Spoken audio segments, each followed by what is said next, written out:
There's a pretty one, Ulysses.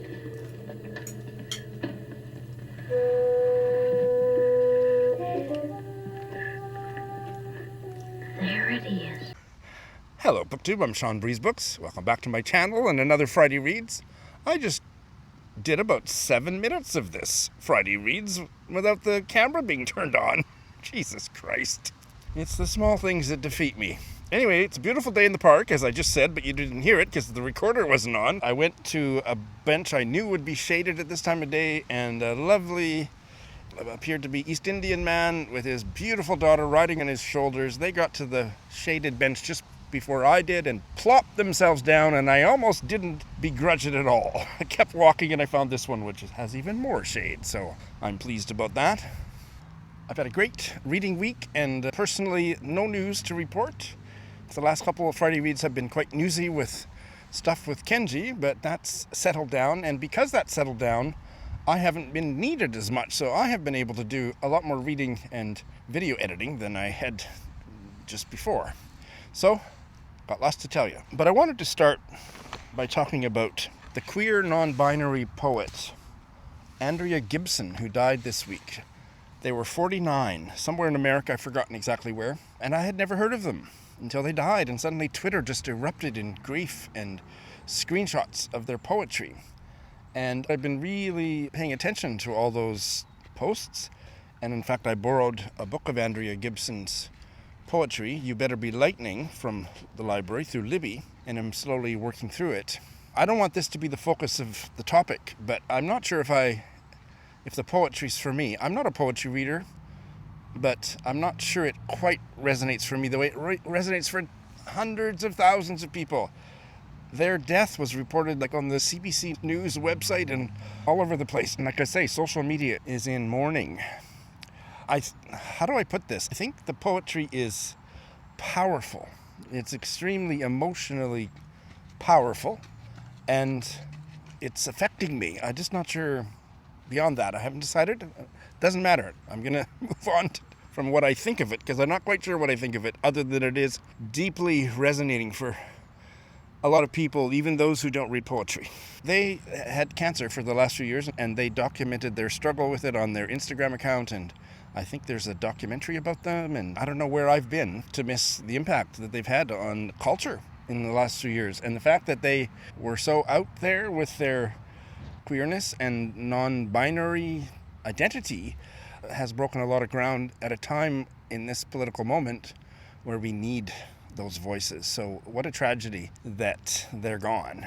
I'm going to read you 2 short poems. The first one is called Instead of Depression. Try calling it hibernation. Imagine the darkness as a cave in which you will be nurtured by doing absolutely nothing. Hibernating animals don't even dream. It's okay if you can't imagine spring. Sleep through the alarm of the world. Name your hopelessness a quiet hollow, a place you go to heal, a den you dug, sweetheart, instead of a grave. And the second one is even shorter, and this needs to be on t-shirts and baseball caps and various other places. The title is No Such Thing as the Innocent Bystander. Silence rides shotgun wherever hate goes. If that isn't a maxim, a mantra for this social political moment, I don't know what is. So, Andrea, rest in peace. Another fascinating, absolutely incredible mystery guest for you this week. And this week's mystery guest is the African-Canadian writer Zilla Jones, who lives in Winnipeg and is here in Saskatoon at McNally Robinson Bookstore for her Saskatoon book launch. Zilla, welcome. World so wide. Happy to be here. Happy to be here. I was just about to say, yes, the title of the book is The World So Wide, and it has just come out, about a week ago? No, it came out end of April. End of April. It's about a month, yeah. So how many launches have you done already? So I did a Winnipeg launch at McNally Robinson, Winnipeg. Love McNally Robinson. Absolutely. Great place. And then in Toronto at a different Booklist, which is also a great Black-owned bookstore. Oh. So there's a Black-owned bookstore in Toronto. Yeah. And this is, I guess, the 3rd launch event. I'm sure the first 2 went fabulously well, and hopefully the 3rd is the charm. Hopefully. Tell us about The World So Wide? So The World So Wide is a historical fiction novel, and it is set between the years of 1958 and 1983, so it's more recent historical fiction. Yes. And it takes place between Winnipeg, London, England, New York City, and Grenada in the Caribbean. That's right. It follows the life and times of an opera singer named Felicity Alexander. She's a mixed-race woman, originally from Winnipeg, but her mother comes from Grenada. And she aspires to be an opera singer and, in fact, becomes one of the world's great opera stars. Along the way, she falls in love with a young Grenadian revolutionary named Claude Buckingham, who becomes part of the Grenada Revolution that brings a socialist government to power. And as some may know, the United States invaded the island in 1983, so Felicity is on the island at that time and gets caught up in the coup and the invasion that follows. So much going on, political and otherwise. I happen to know, I've done some research, that you are a singer. Are you an opera singer? I studied that Okay. as my undergrad, and I pursued that for a while. Yes. Okay. But you didn't have a love affair with a Grenadian revolutionary, did you? My husband is Grenadian, but Okay. not a revolutionary. He might tell you otherwise, but no, I was coming up later than that, obviously. Right. But yes, I did pursue opera for a while. How did this story come to you? My family has a lot of connections to the Grenadian Revolution, so although my in-laws are Grenadian, my family's not Grenadian, but they are Caribbean. I see. They are from the next island over. Oh, which one? Trinidad and Tobago, Yeah. which is a 20-minute flight from Grenada. It's very close, and people go back and forth all the time, so we have a lot of intermarriage and people connected. And my mom, when she was living in London, she was there in the 1960s. I was actually born in the UK as well, Okay. a little bit later. And my mom was in London, and her sister were very connected to a lot of the protest movements that were happening. In the World So Wide, there are anti-apartheid protests that are happening Yes. against South Africa, which then had the apartheid regime, and Nelson Mandela was in jail. So in real life, my mum and my aunt were very much involved in that. And so was a young revolutionary named Maurice Bishop, who was the real life Prime Minister of Grenada that brought about the socialist revolution and then was killed in a coup right before the US invaded in 1983. Maurice Bishop was dating my cousin Oh, my God. in London. So my family knew him, and I always heard this story about that. And so I started wondering what it would be like to be his ex. He then goes on to marry somebody else. He gets executed in front of the whole world. What is it like to go on from that? Imagine if that was your true love. I don't know if it was necessarily this person's, but imagine if it was. And that was the starting point for Felicity Alexander. And then because at the time that I envisioned her, I was studying opera, the two ideas, I also was thinking that I wanted to write about racism and colorism in opera and the rise to power of a black singer and how that is in a very white-dominated, very male-dominated medium of opera. And so the two ideas came together. So Felicity's journey in her career, she is up against a lot of prejudice. Mm-hmm. Yeah. Is there a soundtrack for this? What operas should we be listening to when we read this? Yes, so there's quite a few that I mentioned. So the first opera Felicity ever sees is in London because she's coming from Winnipeg, and Winnipeg did not yet have an opera house in the 1960s. They got one shortly after. And so the first opera she sees in London is La Bohème, which is by Puccini. And La Bohème is the basis for the story of Rent, if people have seen that musical or the movie. So it is about starving artists in Paris. In Rent, it's moved to New York, but the original opera is starving artists in Paris. And one of them, who is a poet, Rodolfo, falls in love with a poor woman named Mimi, who has TB and is dying, but they can't stay away from each other, and she tragically dies at the end. And Felicity falls in love with opera when she hears La Bohème and wants to sing it. So that is a big one. And another one that has a lot of promise is La Traviata by Verdi. La Traviata likewise has a woman who is sick and dying. These are very common themes in opera. But it's about a woman who is a mistress to a well-placed young man. And his father doesn't think that he should be having a mistress because it's affecting the marriage prospects of his sister, so he forces them to break up. Alfredo, the young man, humiliates Violetta, the woman, and then later on begs her forgiveness when she's dying. So these are big stories with betrayal and revenge and forgiveness and love and hope and despair. So those two are big. And then the title, The World So Wide, actually is from an opera too. So that's from an American opera written in the 50s by Aaron Copland, a very famous American composer. And it is the story of a young girl named Lori who turns 18 and she leaves her small hillbilly town to go. She's the first person to graduate high school ever in her family, and she leaves her town to go into the world. And she's just on the cusp of doing that when she falls in love. And so Felicity sings that aria when she's 18, about to go to London to sing. And it's a theme that revolves through her life about the contrast between the big world of opera, New York City and London and Paris and all these places, and the tiny island of Grenada that you can barely find on a map. That is her origin, and how yet, although Grenada is so tiny, it has this massive revolution that gets the attention of the United States, gets the attention of Europe, gets the attention of the world. So it's about that juxtaposition of small places and big places. I always get a little shiver when somebody uses the word juxtaposition.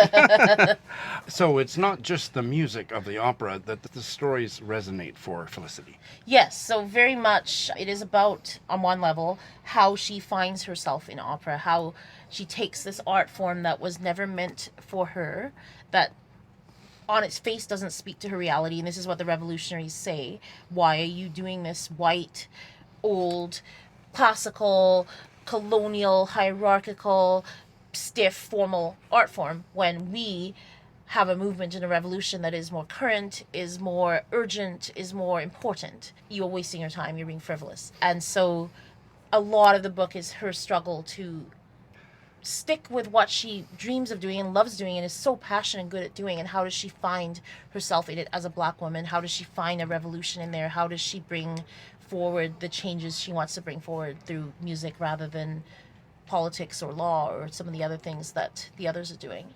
I don't know if I would necessarily trust David Bergen, but he says that Felicity is delightfully melodramatic and passionate about sex, opera, and politics. If you agree with that description, can you flesh it out a bit, if that's not a pun? I think Felicity is a very polarizing character. Aha. So I've heard from a number of readers who have read the book, and some love Felicity, some hate Felicity. There isn't a lot of middle ground. She's somebody, as one of my friends put it, sometimes I want to slap her and sometimes I want to hug her, because she is very driven and she's very single-minded and she's very ambitious in trying to become a singer, and she's also very sexually liberated as a woman. So it was very important to me to also write that aspect of her, because I don't think we read a lot of books where Black women can be unabashedly enjoying sex and enjoying their bodies and not ashamed of who they are and not having all these hang-ups, but just wanting to give themselves and wanting to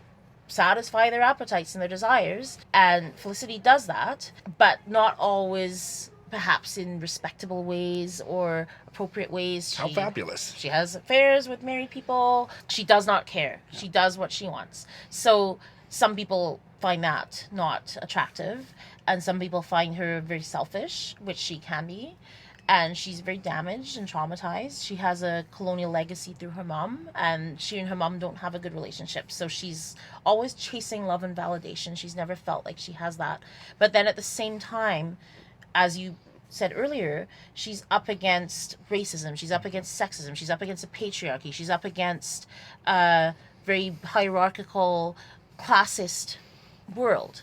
And here she is as an outsider trying to break into this. So you root for her because you want her to succeed. So there's this kind of dichotomy between, I said juxtaposition, I'm saying dichotomy. Ooh, another shiver. Between the selfish, immature, impulsive Felicity and the focused, talented, excellent Felicity. And yes, she is melodramatic. She cries a lot. She has tantrums. She's very extreme. She's a diva. She's a diva in every sense. That is fabulous. I already am rooting for her and haven't started reading the book yet. As you were writing it, were you conscious of echoing other works of literature, perhaps from Caribbean fiction?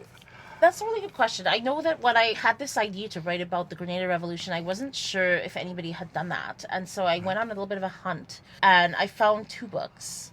One was by Dionne Brand, the Canadian, Trinidadian Canadian, Black Canadian giant. Absolutely. And I think it was her first novel, In Another Place Not Here. Oh, that's one of her more well-known ones, yep. Yes, so that one does touch on quite a bit, talks about the Grenada Revolution. There's a character that has lived through it. It's not the probably main or only focus of the book. It is quite present in the book, and she writes about it quite beautifully. And then the other one was by a Caribbean writer named Merle Collins, who I believe is from Grenada, and it's called Angel. This book has probably not had a very wide audience. I don't think either of them, nor did Dionne Brand's really, but especially not Angel. And Angel is about a young woman named Angel who lives through the Grenada Revolution, so it's a coming-of-age story, and she actually is blinded in the U.S. invasion.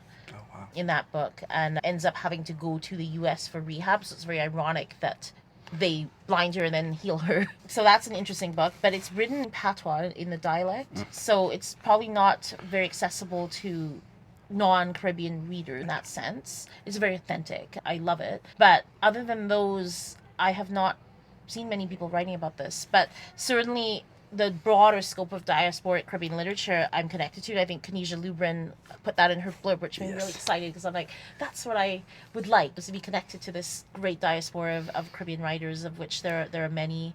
And I don't know that they're not necessarily writing about Grenada, but certainly there are writers like such as Kanisha herself, obviously. I know one that hasn't published yet, but she will be, Chanel Sutherland, a close friend of mine. She's going to be in there. Dionne Brand is in there. Oh, there's so many. Marlon James is in there. And I think what the richness of Caribbean literature is that there is this history of so much conflict and so much mixing and so much diversity in the Caribbean region. There's just so much to write about. It's a very rich part of the world, and so the literature is rich. What are you working on now? You're probably not working on too much because you're just traveling here, there, and everywhere. It's hard to write a new book when you're launching one. But I have a few things that I'm working on. But I think the one that I'm focusing on is another novel. And it is a little bit different than this one, although it has many of the same themes. So it is set in the 1990s, and it's a coming-of-age story, essentially, about a young girl who goes missing, and it turns out that she's lost in more than one way, let's say. So it's a mystery of where she is and what got her lost. And the further forward you go into the search for her, the further back you go into, like, her backstory and her history. So it really touches on the colonial legacy that her family has lived through. So it has some of the themes of The World So Wide in that sense. It's got a heavy theme of motherhood and the mother-daughter relationship, which is not great in my other book as well. It has a police brutality incident. So it covers different territory, but the same types of themes of identity, belonging, migration, colorism, racism. That's all there. Justice. You are also a celebrated short story writer. I've been very blessed with short stories. I had a story named Lady that won the Prism International Journal Award, and then it was nominated for the Journey Prize and was a Journey Prize winner. And then I had one, How to Make a Friend, that the CBC shortlisted for their competition. Yeah. So those two, I think, did really well. And then I've had a number of others that have won awards from journals, been in journals, been longlisted with CBC. I was shortlisted for the Bronwyn Wallace Award by the Writers' Trust with a story. Yes, short stories are... Actually, my next book will be short stories. Okay, so, that was yes. where I was going with that. That's coming out in February 2027. Oh, that's right. I saw that in your bio. What I was going to say about all these awards was it'd be shorter to make a list of the ones you weren't nominated for. There's just an amazing number of prizes. I do really love short fiction. It's a really nice space to play in because it's shorter, so you can take risks, you can try different things, you can try different voices. So I really enjoy it, and I'm excited to put out a book of it. So you're here for your launch. You're going to be interviewed or in dialogue with Irene Tushabe, yes. And she also really just get her started on talking about short fiction. Yes, she's also a fantastic writer of it. Yes. Yeah. I bet you two just bliss out when you're talking about short stories. Yeah, we definitely have a lot to talk about, writing related and otherwise, for sure. Just before I ask you about book recommendations, You're also a lawyer. Yeah. How do you juggle all that? And maybe also put this question in together with that. Is your singing career still a thing? Not as much. I definitely still sing, but locally and not pursuing it very seriously. I love it. I'll always do it. I want to find ways to maybe get into it more. But at this time, I had to let some things go lower down the list. And I think music was one of them. Like, I have a son who is very musical and plays the piano, so I'm doing a lot of music through him, which is really exciting to see his career maybe taking off. He's a kid. He's already making a name in piano. Wow. And that's been really exciting to witness, and it makes me want to get back into music more. My husband is a musician too, so it's definitely in our house all the time. So it will never be out of my life. But in terms of what I'm focusing on, I guess right now it is writing and the law career. And how do I balance them? How does anybody really? I mean, but it's exactly. Like, I think you make time for the things that are important to you. And like I say to people with writing, I probably write in an unconventional way because I actually don't even have a writing desk. I do a lot of my writing on my phone, on the go. When I'm waiting in court and the judge isn't there yet, I'll be writing on my phone. When I'm at my kids' soccer practice or piano lesson, then my children are very busy. And when I'm taking them here, there, and everywhere, I'm like dictating into my phone or writing into my phone. Sometimes I'm lying in bed, falling asleep, and I get an idea and I start typing in my phone. And then every once in a while, I'll cut and paste and dump it out of my phone into a document and organize it. I use my time as I have it, because if I waited to have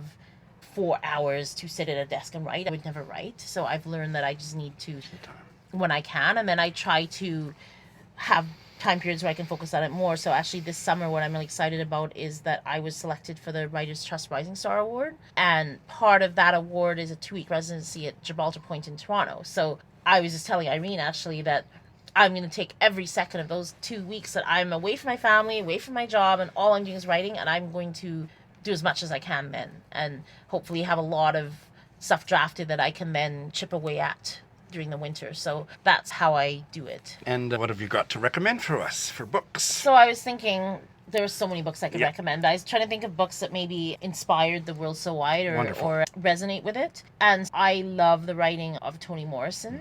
She is probably my queen. She's my star that I follow. And I picked Jazz, which is my go-to book of hers. And Jazz is very much, to me, a story about women and the community that women build with each other. And at first glance, The World So Wide doesn't really seem like that, because Felicity is very male-focused, so you're going to hear a lot about her sexual exploits with men. But there's definitely a theme, as I said, that goes to the novel, female empowerment, female sexuality, that's in Jazz. And the fact that Felicity and some of the other women in the book are really fighting for a woman's place in a revolution that is very male centered. So the Grenada Revolution, like many of the movements in the Black community and others, is very much led by men, male dominated, and women are often pushed to the side. And in this book, the women refuse to allow that to happen. So Jazz really makes me see the value of women's community and the things that women have to say. And then I would say another one that inspired it is On Beauty by Zadie Smith. She's another writer that I love. Zadie Smith and Chimamanda Ngozi Adichie and me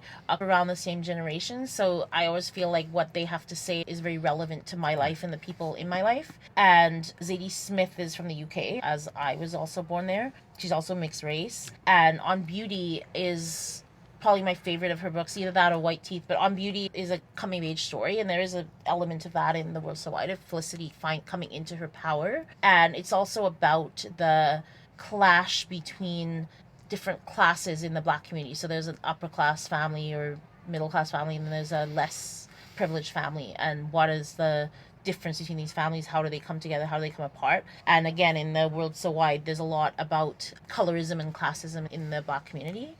So I feel like that was echoed there. And then the third book that I think resonates is Bel Canto by Ann Patchett. So that is a book where there's an opera singer. In the movie, she was played by Renee Fleming. World-class singer. And they are under house arrest during a coup in a Central American and South American nations. And in that time, a lot of the people in the house fall in love. They discover music.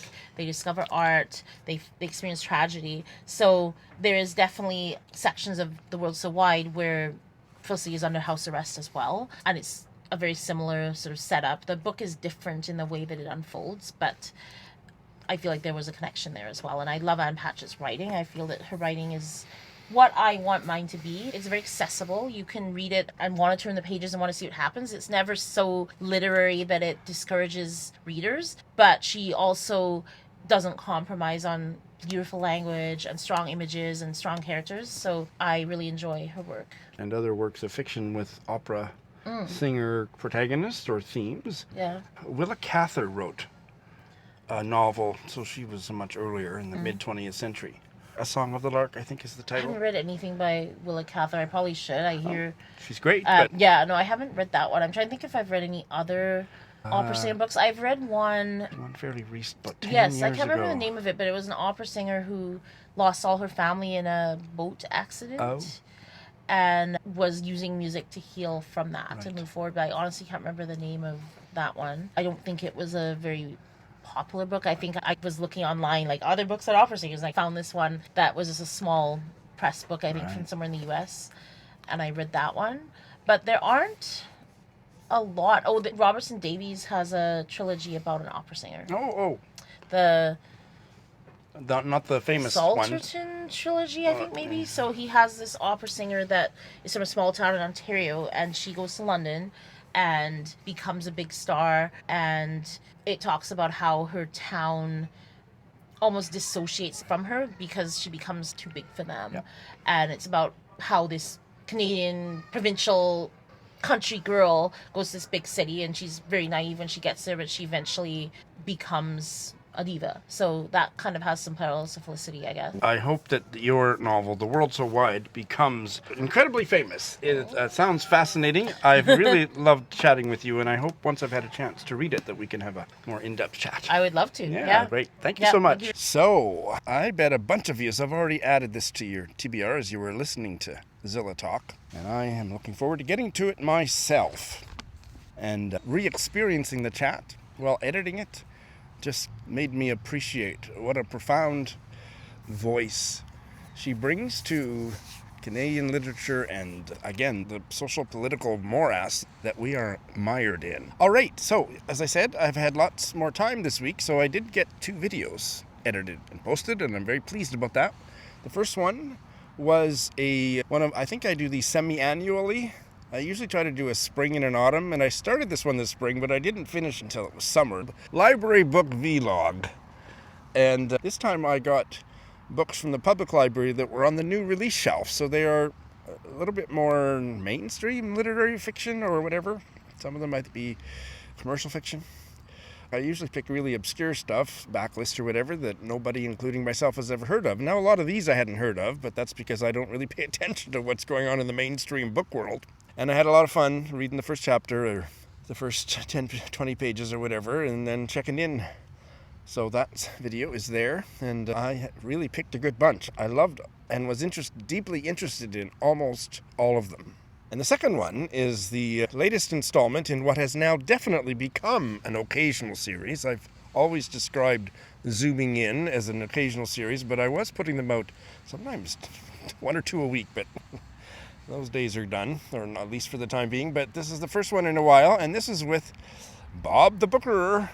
Bob and I we have really stimulating, invigorating chats, and we just kind of bring out the worst in each other, and the banter is as much fun as anything else. But this was about the perils and power dynamics of recommending books to other people, and we talked about it as content creators, as booktubers, but also just in our personal lives. Like, it is an art. Lindy left a comment already about the art of book recommending, and so we talk about that aspect, but also the person doing the recommending. There is a power dynamic.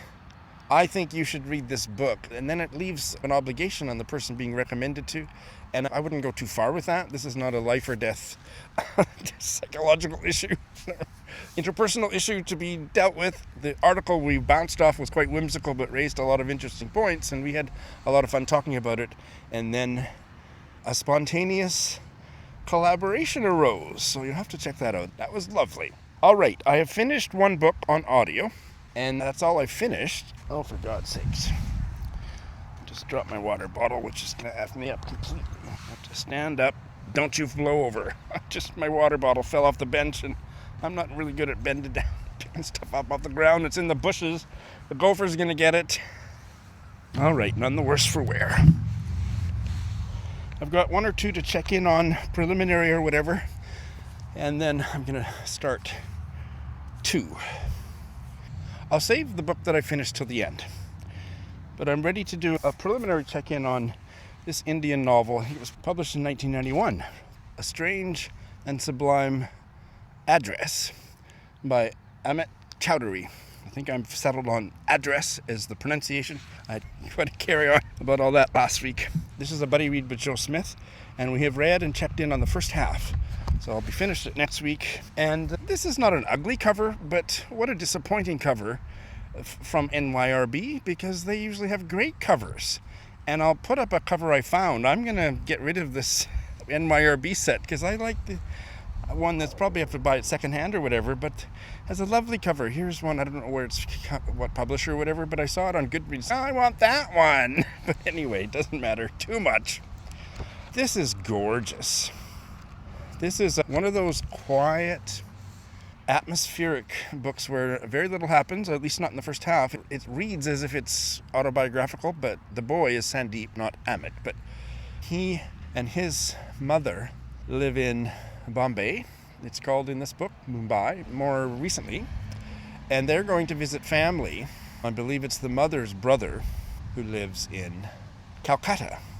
I don't know how long they're going to stay, but by the halfway point it seems like they've been there for a few days, and they don't do anything but just hang out and visit and sleep and eat together, and all of that is gorgeously described, and there's no real story otherwise. The characters are coming into focus, but it's really a narrative of moments, beautifully described, just strung together, and it's one of my favorite kinds of fiction. So if you're a plot-oriented reader, this would not be a book for you, I don't think.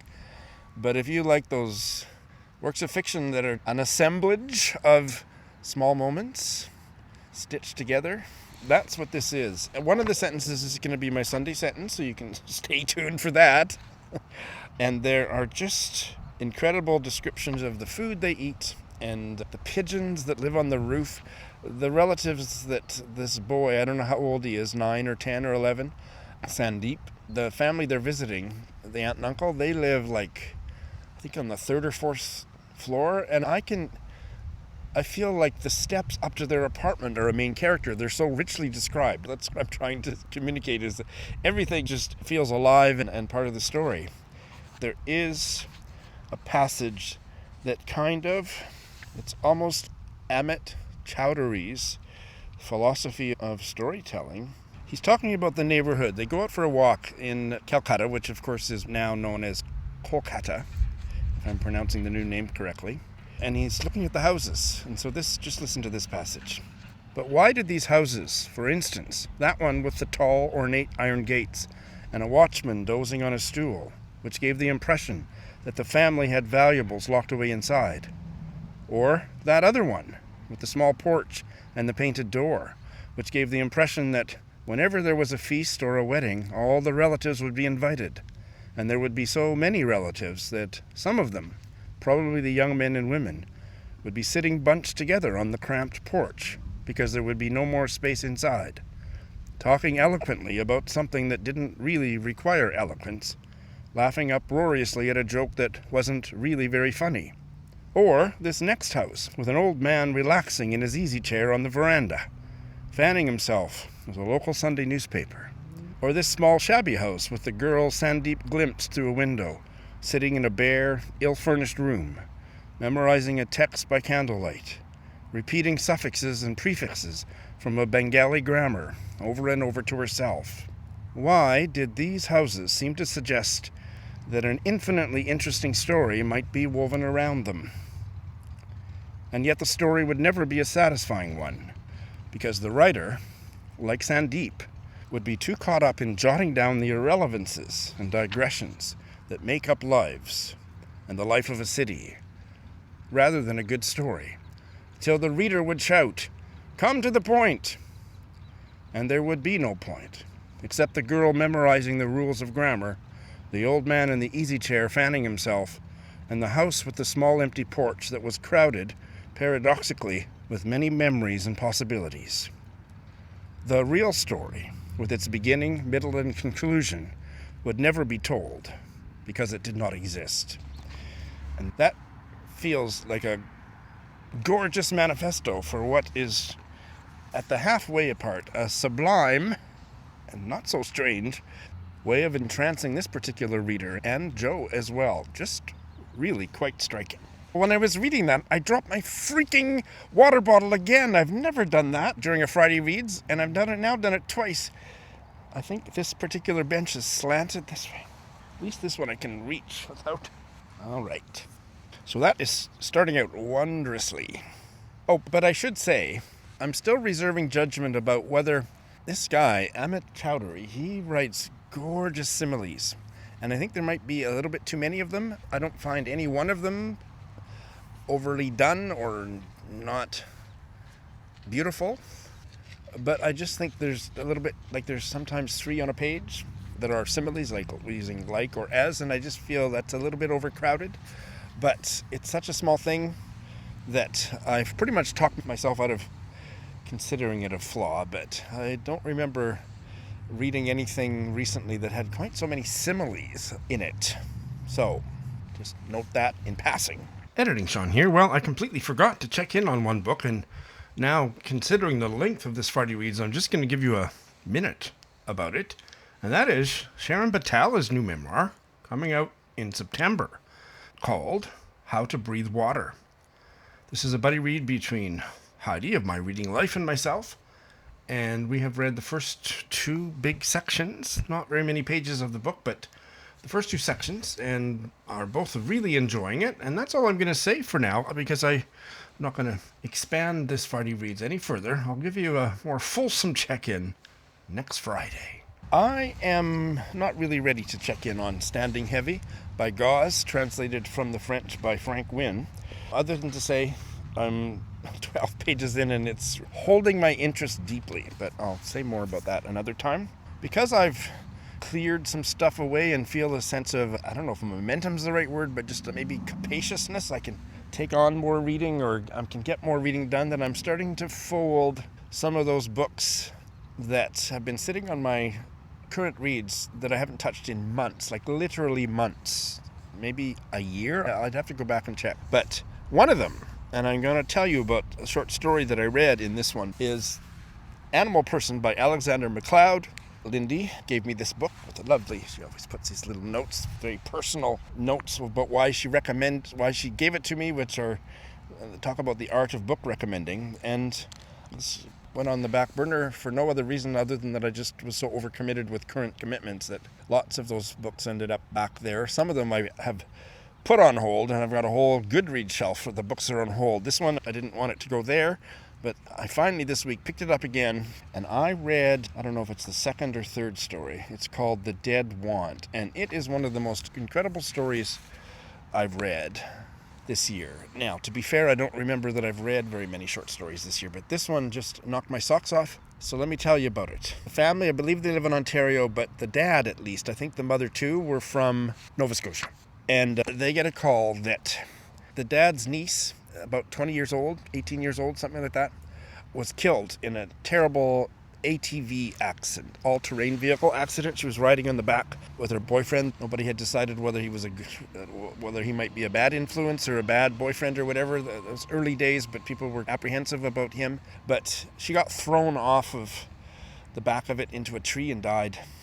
Just a horrible accident. And so this family that I think are in Ontario, but they're certainly not in Atlantic Canada anymore, they don't have much money, and they seem like a really, how do I put this? A really, but mildly effed up family. The family dynamics are just weird. Not troubling, but there's this family tragedy, and yet you're also taken into the heart of this really awkward, poor, they don't seem to have very much money, and so the dad flies home, and then the rest of the family, the mother and this boy who's the same age as the cousin who has been killed, and they pick up 2 great aunts maybe in Toronto, and then they drive to save money, and the car is not in the best shape. Is it going to make it before it breaks down or whatever? And this is what the dad says. Like, again, in this really intensely, emotionally tragic moment, the dad says to his family, "It's going to be tight, but if the car can make it, we'll get all our people there for a couple hundred instead of a couple thousand. Then we can split it up even on the return." And now, if you don't have much money, this is not out of the ordinary, and I'm often obtuse about that. But it's this, then we can split it up even on the return. What does that mean? They're going to divide the total cost evenly amongst them. It was such a fascinatingly distracting line when already the emotions and the tragedy is pulsating on the page, and then what is this? So there's several pages of his name is Joe, I believe, the boy, the 18 or 19-year-old, driving, and they pick up the great aunts, and they get there, and the dad, Joe's dad, so the uncle of the girl who's been killed, is blaming his brother for not stopping this relationship with the new boyfriend. And he's really nasty about it, talking to his own family. And by the time they get there, he's been with his brother, the grieving father, and there's tension between them because he hasn't been able to keep his mouth shut. And so in the context of that, and I'm not going to say any more about it, I really hope that you will go and look up and read it, because I haven't spoiled anything. There's all this tension. And then meanwhile, Joe, the guy, the driver, and he was so close to his cousin who died. And so there's lots of flashbacks that are just absolutely fascinating. I really have done an admirable job of not saying anything about how the story ends. I don't feel like I've told you too much, but I really wanted to hook you. It just goes places that you must read it. You must read it. It's jarring and weird, and so incredibly emotionally intense, and a virtuosic work of short fiction. Very happy to have finally picked up Animal Person by Alexander MacLeod again. All right, let me tell you about The Mighty Red by Louise Erdrich. And this one, I should have brought the other book, but this one really resonates, and I sensed that before I started, that it would resonate with Dream State by Eric Puckner, that I read and was impressed with, but couldn't decide if I really loved it or just liked it. I couldn't stop thinking about it, and that has continued. And then The Mighty Red, it resonates thematically and even at the level of plot points with it so much. And this is the better book. This was a 5-star read for me. It probably didn't wow me quite the way The Sentence did, the last one. That was my top read of whatever year I read it. But it's so good, and I can see on Goodreads it's a bit of a Marmite book, and I know that Brian of Bookish said he was going to be really curious to see what I made of it, and I was like, does that mean you didn't like it and you're waiting to see if I liked it, or that you haven't read it and you want to know what I think before you read it, or what? I always love when people leave those kind of comments. But this is the kind of book that it would be better for me to sit with my feelings. I finished it this morning on audio. I did most of it exclusively on audio. The audio narrator, Maren Ireland, and that is a female audio narrator, and she did such an amazing job, and her voice fleshed out the characters probably even more than they were on the page. I don't know that because I just experienced this on audio from the first page, but wow, it was a key part of my experience of the story, that I was in such capable hands with that narrator. Like Dream State, it's about a love triangle, and I think Dream State was mostly set in Montana, and this is North Dakota, in the Red River Valley. And the Red River Valley goes up into Manitoba, and a lot of the characters in this story are Métis. The indigeneity of the characters is there, but it's not foregrounded the way it often is in Louise Erdrich's fiction. But the Red River, that's the title, The Mighty Red, is important, the fact that it's on the river. And the river is a key part of the setting. And there's a lot of stuff in there that I want to think about, and I think I want to reread some of the passages. There's a deeper vibration of what the Red River Valley and the history, the Métis history and the settler history of that area in North Dakota, but it would include the area that goes up into Manitoba. And there is a tragic accident like there was in Dream State. This is a better novel. Eric didn't think that the humor worked in Dream State, and I didn't have an issue with that. But there's a lot of humor in this, and I wonder if it would resonate for everybody. It really worked for me, and again, I think it was because that audio narrator's voice just brought the humor to life in a way that it really it took me a while. Like, I did wonder at certain parts, where is this going, or what is the vibe of this story? But maybe after the halfway point is, this is something entertainingly subterranean about love, and also about the stereotypes, because, and again, was this the audio narration as much as what was written on the page? But the young men, there's two young men that the protagonist, Kismet, is sleeping with. She is still in high school, grade 12, and she's sleeping with both of them, and they both love her, and they both seem like airheads, like complete and utter idiots. But by the end of the novel, you don't have that feeling about them. And I love that part of it, because I thought, is she making fun of? I don't mind straight young men being made fun of. They deserve it. But no, by the end, there's an alchemy in the character work. And then the stuff about, it's an environmental novel. Sugar beet farming is like this, the characters are embedded in that small town and that rural sugar beet industry, and all the chemicals that are being used on the crops and what that's doing to the environment, without in any way being over the top or preachy or info dumpy. That is in really important ways woven to the story. It's just a really rich story, and I can tell by looking at Goodreads that people love it or hate it. It was a huge hit for me. All right, so I'm going to start too, but in my defense, I'm going to finish the book I'm reading to Mary Jean, the David Carpenter book, Nice Man Cometh, tomorrow night. So one of them is a replacement for that, and the other one is to replace the audiobook. So I always like to have an audiobook on the go. And I do differentiate between a book that I think I can just listen to, I don't need the text in front of me, and an audiobook like the one that I'm doing, the Irish novel, for a discussion with Alina, The Coast Road by Alan Moore, and that's one where I don't want to hear a word of it without the book open. So that takes up a different place in my reading life.